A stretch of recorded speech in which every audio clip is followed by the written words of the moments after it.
Mesdames et messieurs, bonsoir. C'est devant une foule importante déjà à Rome pour la double canonisation de ce week-end que le pape François est revenu ce matin lors de l'audience générale sur la joie de Pâques.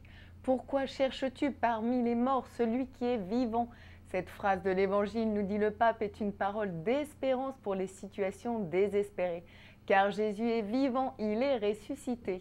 Écoutons un résumé de sa catéchèse. Frères et sœurs, la joie de Pâques est fondée sur la certitude que Jésus est vivant et agissant dans l'Église et dans le monde. Pourquoi cherches-tu parmi les morts celui qui est vivant?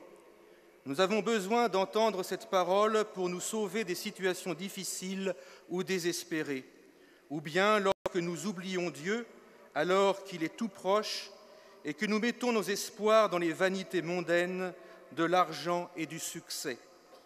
Jésus n'est plus dans le tombeau, mais il est ressuscité, il est vivant, il renouvelle l'Église et la fait cheminer en l'attirant à lui. Quand nous nous sentons fermés sur nous-mêmes, seuls ou abandonnés, prisonniers de nos péchés, réentendons cette parole de l'ange afin qu'elle nous libère de la tristesse et nous ouvre à la joie et à l'espérance. La ville éternelle se prépare à la double canonisation des papes Jean XXIII et Jean-Paul II. Ce sera dimanche, place Saint-Pierre. Selon un communiqué du centre télévisé du Vatican, il semblerait que cet événement historique rassemble 4 pontifes, les reliquaires de Jean XXIII et Jean-Paul II, le pape émérite Benoît XVI dont la présence semble confirmée et le pape François qui présidera la cérémonie de canonisation. Notre envoyé spécial Charles Bourgeois est allé à la rencontre de ceux à Rome qui préparent ce moment exceptionnel pour l'Église catholique. Il a rencontré le père Bousquet, recteur de Saint-Louis des Français à Rome. La communauté chrétienne française et francophone, mais française de Rome, veut accueillir les pèlerins qui viennent à cette occasion et leur montrer, leur partager les trésors qu'on a, pas seulement artistiques, mais aussi voilà, ce que l'on vit à Rome d'ordinaire dans ces différents lieux. L'église ici Saint-Louis, elle va être ouverte non-stop, c'est-à-dire jour et nuit, du vendredi matin jusqu'à 9h jusqu'au dimanche 19h. Dans l'église, il y aura 3 messes par jour, des catéchèses, au moins une par jour, faites par un évêque français.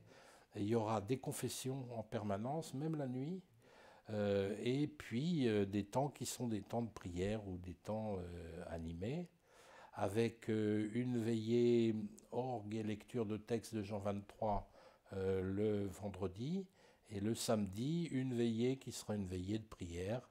Et je vous propose de finir ce journal en écoutant le « N'ayez pas peur » de Jean-Paul II. C'était le 22 octobre 1978 lors de la messe d'inauguration de son pontificat. Un appel puissant à s'engager pour l'Évangile, à s'ouvrir et à œuvrer dans le monde. Un appel tout à fait d'actualité. Frères et sœurs, n'ayez pas peur d'accueillir le Christ et d'accepter son pouvoir. Aidez le pape et tous ceux qui veulent servir le Christ, et avec la puissance du Christ, servir l'homme et l'humanité entière. Con la potestà di Cristo servire l'uomo e l'umanità intera. Non abbiate paura, aprite, anzi spalancate le porte a Cristo. N'ayez pas peur, ouvrez toutes grandes les portes au Christ, à sa puissance salvatrice. Ouvrez les frontières des États, les systèmes économiques et politiques, les immenses domaines de la culture, de la civilisation, du développement. N'ayez pas peur, le Christ sait ce qu'il y a dans l'homme, et lui seul le sait. Non abbiate paura, Cristo sa cosa è dentro l'uomo, solo lui lo sa. C'est la fin de ce journal. Restez sur Ciel et Lumière avec une nouvelle émission des Échos du Vatican. En direct de Rome, Charles Bourgeois vous fera revivre la Semaine Sainte. Je vous souhaite une très belle soirée et vous dis à demain.